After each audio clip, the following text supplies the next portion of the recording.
Bonjour les amis, alors bienvenue dans cette formation en Photoshop 100% gratuite offerte par Sinom Group. Vous souhaitez débuter Photoshop, alors cette formation est faite pour vous. Donc si vous êtes débutant en Photoshop, regardez cette formation du début jusqu'à la fin et ça va vous permettre de vous améliorer au fur et à mesure. Alors sans plus tarder, nous allons commencer avec le premier cours juste après le jingle.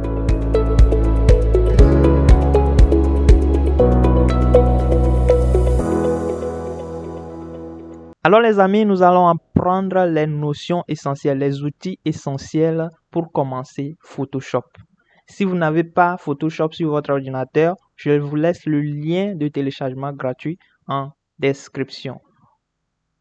Alors, nous allons lancer l'application Photoshop et une fois que nous avons lancé cela, nous devons passer par cette phase, créer un nouveau document qui va nous permettre de créer notre zone de travail où nous allons faire notre affiche ou bien notre visuel. Donc, une fois ici, vous pouvez donner un nom à votre dossier. Nous allons donner un nom, cours numéro 1 par exemple, cours 1. Et en largeur, nous allons prendre 15 cm. D'abord, nous devons cocher centimètres ici. 15 cm de largeur, 15 cm de hauteur. Et les autres, on peut les laisser identiques comme ça est. Et nous allons créer. Voilà, notre zone de travail est créée. Alors, qu'est-ce que nous devons apprendre en premier? Alors, en premier, nous allons apprendre tous ces outils qui sont à gauche de notre écran. Tous ces outils vont te permettre de faire des visuels professionnels. Alors, en premier, nous allons apprendre l'outil ellipse ou rectangle. Juste ici. Vous pouvez avoir l'outil rectangle ici. Donc, l'outil ellipse permet de créer des ronds. Ou bien l'outil rectangle ici, par exemple, va te permettre de créer des carrés ou des rectangles. Alors, il faut que je vous apprenne quelque chose d'important avant de commencer. Il s'agit des calques. Les calques se créent à chaque fois que vous importez un fichier ou à chaque fois que vous créez un nouveau outil. Par exemple, lorsque je crée un rond ou un rectangle, un calque va être créé. Où trouver les calques? Voici l'onglet juste à droite ici. Il y a l'onglet calque.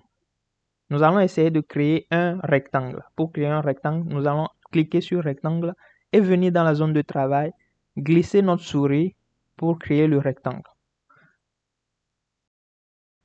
Voilà, notre rectangle est de couleur blanche, c'est pourquoi vous n'avez pas constaté de différence. Alors nous allons changer le fond. Pour changer le fond, vous venez juste ici, là où il y a propriété. Vous descendez un peu, vous allez voir fond. Et la couleur du fond, vous pouvez le changer en venant ici, prendre le rouge. OK.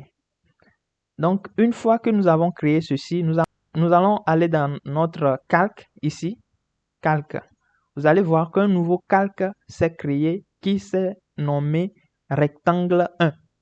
Donc, nous allons essayer de créer un autre outil, par exemple, ellipse, le cercle. Vous allez faire un clic droit sur votre souris et descendre, choisir outil ellipse. Cet outil va permettre de créer un cercle. Si vous glissez votre souris en maintenant l'appui, vous allez créer votre nouveau calque. Venez juste sur calque. Encore, vous allez constater qu'un nouveau calque s'est créé. Donc, voilà ce qu'on appelle les différents calques. Un calque se crée à chaque fois que nous importons ou nous créons une forme. Alors, voilà le premier outil que nous venons d'apprendre. Sans plus tarder, nous allons apprendre alors le second outil juste au-dessus, l'outil texte. Alors, nous allons cliquer sur l'outil texte et venir dans notre zone de travail. Vous allez constater que votre curseur a changé si vous venez dans la zone de travail. Alors, une fois dans la zone de travail, cliquez une fois sur votre souris et nous allons saisir un texte, par exemple, amour. Amour. Mon test est en blanc parce que la couleur du test est en blanc. Bon, une fois saisi, vous allez appuyer sur le petit trait en bas, en haut ici, et venir dans propriété. Nous allons changer encore la couleur. Donc, pour changer la couleur, on vient dans propriété, on descend en bas et on choisit une autre couleur. Bon, nous allons prendre cette fois-ci la couleur bleu, le bleu. Ok, voilà. Le mot amour a été créé. Si vous venez dans calque, vous allez constater qu'un nouveau calque s'est créé. Donc, nous avons 3 calques. Le premier, rectangle, le deuxième, ellipse et le troisième, amour. Donc, à chaque fois que je veux modifier un calque, il faut que je vienne cliquer sur ce calque pour pouvoir le modifier. Donc, nous allons agrandir un peu le mot amour. Donc, on vient dans propriété, on descend en bas pour changer la taille. Pour changer la taille, on vient ici et on sélectionne 30 par exemple. Pour modifier, j'ai appuyé sur cette petite flèche qui tend vers le bas et j'ai changé de chiffre. Alors, voici l'outil gomme sur lequel j'ai pointé mon curseur. Ça permet d'effacer une partie ou la totalité de votre image.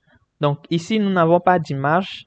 Donc, je vais pixeliser. Je vais essayer d'effacer ceci. Notre calque rectangle.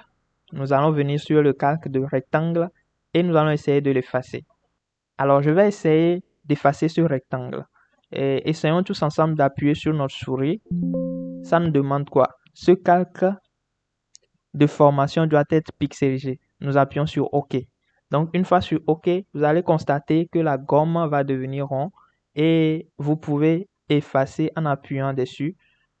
Nous sommes en train d'effacer notre rectangle. Et voilà, nous avons effacé notre rectangle. Pour aller en arrière, vous pouvez appuyer sur CTRL Z. Donc, nous allons cette fois-ci effacer une partie de notre rectangle. Voilà. Donc, voilà l'outil gomme. Alors, le dernier outil que j'aimerais vous montrer, c'est l'outil sélection, qui est juste en haut. Le premier outil qui est l'outil déplacement.